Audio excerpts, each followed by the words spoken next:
Good afternoon and welcome to Real Talk with Tamara. As you guys come into the room, please do hit the like button. Also, if you have not subscribed to the channel, please subscribe to the channel.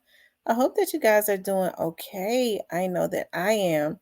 I always express the importance of hitting the like button because the like button helps to keep the video in the algorithm, okay? So, like, share, subscribe, comment, all of those great things, okay? You guys, I wanted to talk about it has been real just today.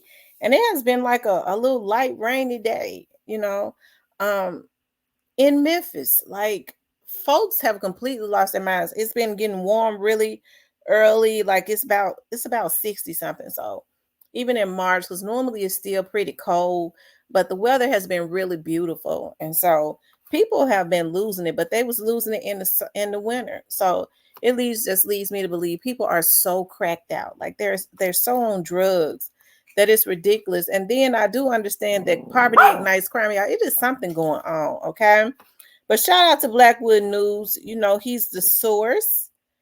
Um, one of the main sources for Real Talk with Tamara as it relates to Memphis news. The young black brother does his thing. He's out there on the scene before the news media is, and oftentimes they get a lot of their information from him. Okay. Blackwood News says, why Memphis? Why? Bruh, these folks just got the shooting in downtown Memphis behind the FedEx Forum near the Lunchbox restaurant on 4th Street, bruh. And he says, the damn March Madness just started at the Forum. You cannot make this up, man. Y'all need to understand that even though it's the FedEx Forum is on probably in the front of the FedEx Forum, it's weird. Is a lot of condos and stuff that nothing but filthy rich people live in. On the back of the FedEx Forum, it's a straight up hood that's around Tate Street. It's close to that and all of that. So on one side of it is exclusivity. On the back, it's the urban neighborhood. Okay. So I think that's unfortunate. You think about all of the stuff that go on at the FedEx Forum because now a lot of the criminals are looking at Memphis as the lawless city. You talk about all those rich people, only a street separates them. Like I said, the back of the FedEx Forum is the hood, the front of the FedEx Forum is where the rich people live over across the street. So, they look at it as the lawless city now. They're gonna think that it's sweet, to go and do whatever it is that they want to do. But now what I have noticed is when they start trying to rob the rich white people down there, they the energy is different, because that's where a lot of the rich power brokers live that really run Memphis, okay? So they make demands. And so I wish these young African American boys wouldn't do this. But what's going to have to happen is the black leaders are going to have to start making some demands as it relates to bringing in jobs and training and doing something to deter crime. Okay, I know people are talking about now rehabilitation. A lot of these people don't have anything to rehabilitate. Some of them have never been habilitated with anything. Okay. So they don't know anything. Right. Rehabilitation is when you're rehabilitating and going back to what you were before. It's like a rehab, right? A lot of them ain't got nothing to go back to because they was never taught anything. And that's very unfortunate. So I think that we need to start there. But hey, when you start integrating drugs and crime and stuff like that, some people, it is hard for them to get off of it, right? But I think we need to start being proactive, because everybody is talking about being reactive. We send them to the rehabs, we send them to this, we send them to that. Why don't we start back saying just say no to drugs? Why don't we start back preaching keep drugs out of our neighborhoods? We start proactively teaching our people, right? Giving them knowledge, right? So if they see some harsh drugs, they won't want to try it. we start back being proactive. Hey, ain't nothing wrong with telling these young ladies, don't have any babies until get your education and all of that. If you do that, hey, we don't condemn anyone for doing that, but we need to be proactive, right? um let's start back just teaching that. Get you a good husband or something. Make sure you have your stuff together, right? Start back teaching the family structure, because I am all about the family structure, and that is in complete disarray in the Black community, and I think they want that to be distorted, because they understand how strong the Black woman and the Black man is when there's a family unit, and that's something that they don't want in the Black community, right? So that's something that we're going to have to get back to, okay, the basics. And also, Blackwood News is reporting. They just let it off at the Walmart right here. It's crazy. You got everybody out here too, man. This is big. Walmart shooting in Cordova. Leaves one man shot. They got the ATF out, man. Golly.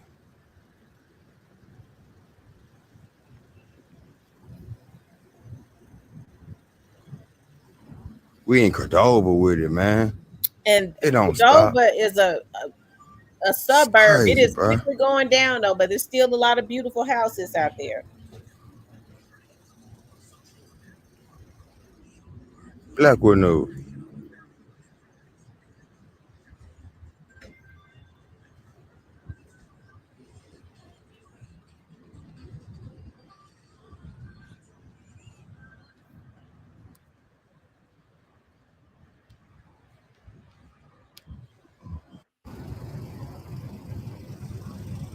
Shout out to Blackwood News for doing his thing, for making the scenes.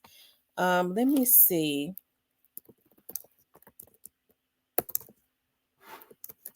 Hold on. If they put it just happened, so it's the news media probably don't have no more information than oh, okay, it says Walmart customer popped by former employee, suspect still at large. Oh wow. Okay. So Channel 5 got it. So they was popped by a former employee. Let's go look at this, y'all.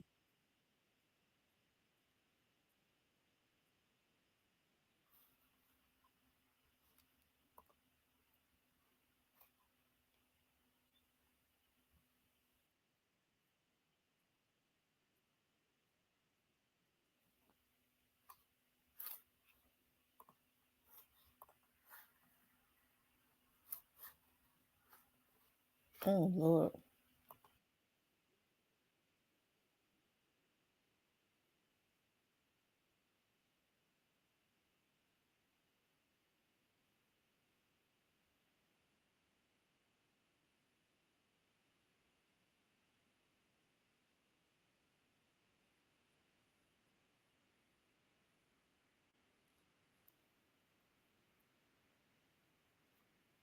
Hold on, y'all.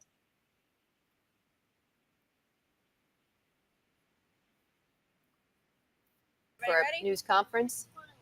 They make sure everybody's audio is working. Here we go.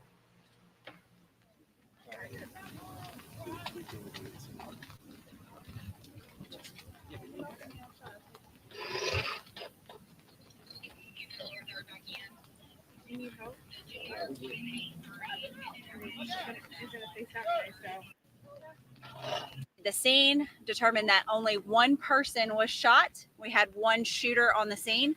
The victim was transported to Regional 1 in critical condition. It is an adult male. The shooter fled the scene. Originally, we believed that Shelby County had got behind the scene and had taken the suspect into custody. We have been able to determine that that person is not our suspect. We do have very good information on who our suspect is, and our investigators are working hard to locate that individual right now. I can tell you that the suspect was a black male who fled in a black Mazda SUV. All right. Was he an employee? So our preliminary information indicates that he is a former employee of the business. Our suspect is. How long have you been former? Do you know? I don't have that information. You'll have to get that from Walmart. What about the victim? Are they employed too? No, the victim is not. He was a customer. It stemmed from a physical altercation between a customer and this former employee. How serious are the customer's injuries? He's critical. Did anyone happen inside the Walmart or outside? It did happen at the front of the business. So we did get, again, multiple calls. There were multiple shots fired, but it was a targeted incident. It was an altercation between two individuals that led to this shooting. Did they know each other, or the fight just started inside the store? So that's going to be information that we're going to look a little bit more into. But at this time, we don't know that they had any previous relationship or acknowledgement of each other. Or a times were they description? shot? I don't have that You information. said at the front door. Was it inside or outside the front door? It was inside and outside the front door. So it was like right there in the front of the business. don't know Do you what have a they're talking about. description of the suspect? He's a black male and he fled in a black Mazda SUV.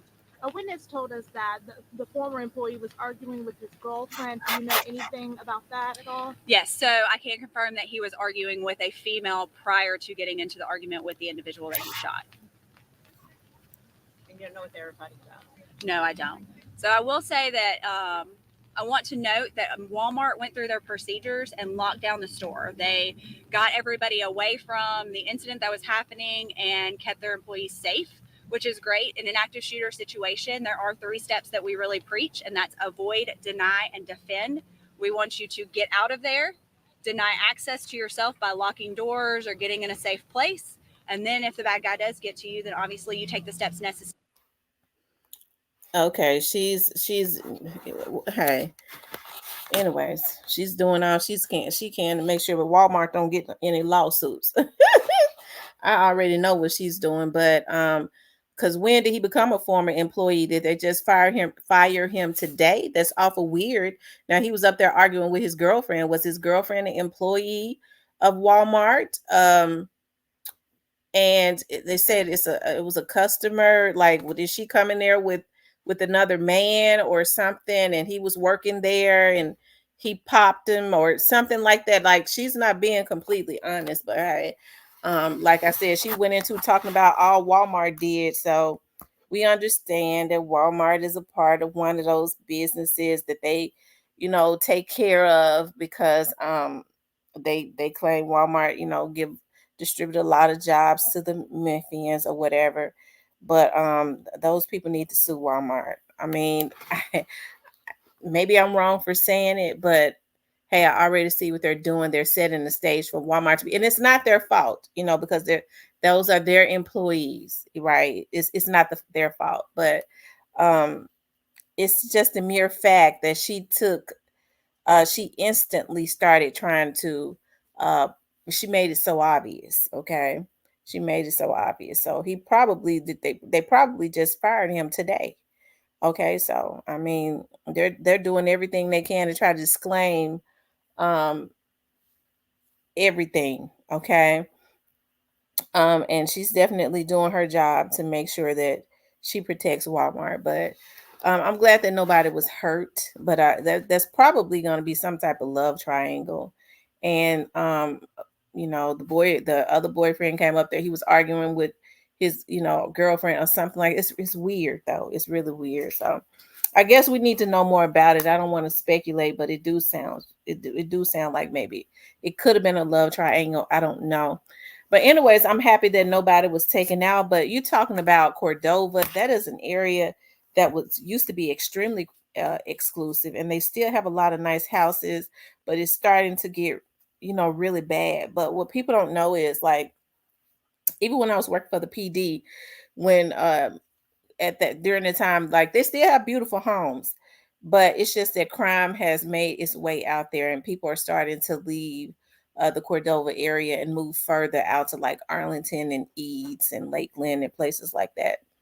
But even when it was not violent crime, when hey, that area, Cordova area, people didn't know the RAPE rate was always very high out there. Okay, even when it was very exclusive. People didn't know that though, but I knew because I was working for the PD. But anyways, you guys, it has been really crazy.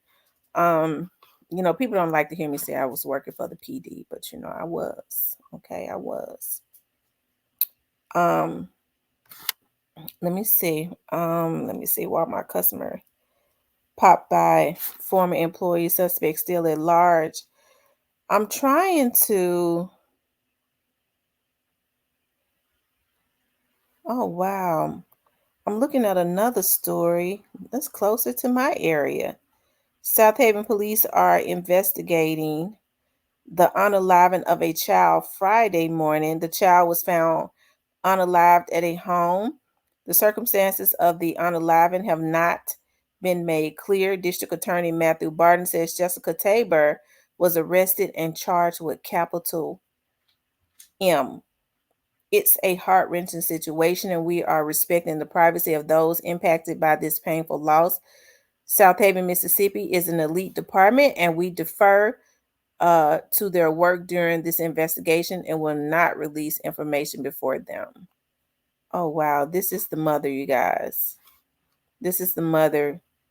Oh, my God. What is going on with these folks taking their children out? Now, this is close to the city. South Haven is close to the city that I live in. So it's really sad. But South Haven Police Department is even though it's small, it's tough. They don't play. They don't play. I think that's why so many people are fleeing to Mississippi, because even with, them being extremely, strict about a lot of things that we may not like. One thing about it, they strict about crime. They are. They're strict about crime. So I hate that these people are taking their own children out. Okay, these folks have lost their cotton picking minds. And I have no empathy for people like that. It's so sad on so many levels. But anyways, rest in peace to the little baby. They didn't say a whole lot more about it. Let me see. That was earlier because I saw people talking about it. Hold on, in South Haven. I saw people talking about it on Facebook. It's just sad on so many levels.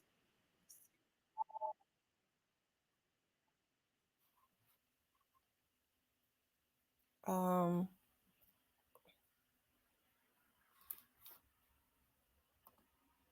okay. It's not a lot more being said about it, but it's just sad. Rest in peace to the baby. But anyways, I want you guys to please like, share, and subscribe. If you would like to support the channel, you could definitely support the channel via Cash App.